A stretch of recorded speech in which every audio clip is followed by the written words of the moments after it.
Section 3. You'll hear Melanie, a student, talking to one of her lecturers about her studies.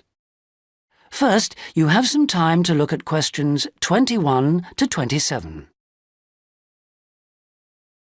Now listen carefully and answer questions 21 to 27. Excuse me, Dr. Johnson. May I speak to you for a minute? Sure, come in. I'm Melanie Griffin. I'm taking your course in population studies. Right. Well, Melanie, how can I help you? I'm having a bit of trouble with a second assignment, and it's due in 12 days. What sort of trouble are you having? Is the assignment question a problem? Well, that's part of the problem. I've been having trouble getting hold of the books. I've been to the library several times and all the books are out. Sounds like you should have started borrowing books a bit earlier. Well, I had a really big assignment due in for another course, and I've been spending all my time on that, and I thought... You might get an extension of time to finish your assignment for me? If that's possible, but I don't know... Well, yes, it is possible, but extensions are normally given only for medical or compassionate reasons. Otherwise, it's really a question of organizing your study, and we don't like giving extensions to students who simply didn't plan their work properly.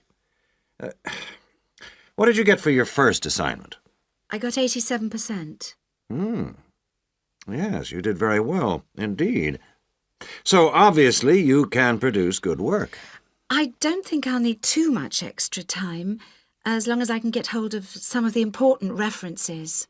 Well, since you did so well in your first assignment, I'm prepared to give you an extra 2 weeks for this one. So that'll mean you'll need to submit it about a month from now. Oh, thank you. Now, what about the reading materials? Have you checked out the journal articles in the list? No, not yet. There were about 20 of them, and I wasn't sure which ones would be most useful or important. Well, they're all useful. But I don't expect anyone to read them all because a number of them deal with the same issues. Let me give you some suggestions. The article by Anderson and Hawker is really worth reading. Right, I'll read that one. You should also read the article by Jackson, but just look at the part on the research methodology, how they did it.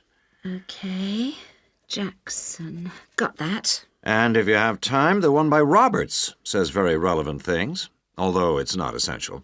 So, okay, if it's useful, I'll try and read that one. Now, the one by Morris, I wouldn't bother with that at this stage if I were you.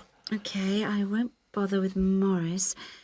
Oh, now, someone told me the article by Cooper is important. Well, yes, in a way. But just look at the last part, where he discusses the research results. And lastly, there's Forster. I can't think why I included that one. It's not bad, and could be of some help, but not that much. Before you hear the rest of the conversation, you have some time to look at questions 28 to 30. Now listen and answer questions 28 to 30. Now, let's deal with the assignment question. What's the problem there? It's the graph on page 2. What seems to be the problem? It's just the bar graph showing reasons why people change where they live. Well, I've got a photocopy, but the reasons at the bottom are missing. Ah, okay. Look at the first bar on the graph. Now, that indicates the number of people who move because they want more space. Oh, I see. Bar 1. Okay. Now, what about the next bar? Bar 2 is to do with the people living nearby, disturbing them. So they chose to move away to somewhere quieter. Now, let's look at bar number 3. Another reason people change their place of living is because they want to be closer to the city. Okay. Proximity to the city is an issue. Now, bar number 4 refers to problems when the owner of the property won't help fix things that go wrong. In other words, the owner is not helpful, and so the tenants move out. Okay. Now, what about bar 5? Bar 5 is about those people who move because they need a bus or train to get them into the city or to go to work. OK. And bar 6? Bar number 6 is interesting. That reason was given quite a lot. People moving because they wanted to be in a more attractive neighborhood. Oh, yes. Thank you very much. That is the end of section 3. You now have half a minute to check your answers. Now turn to section 4.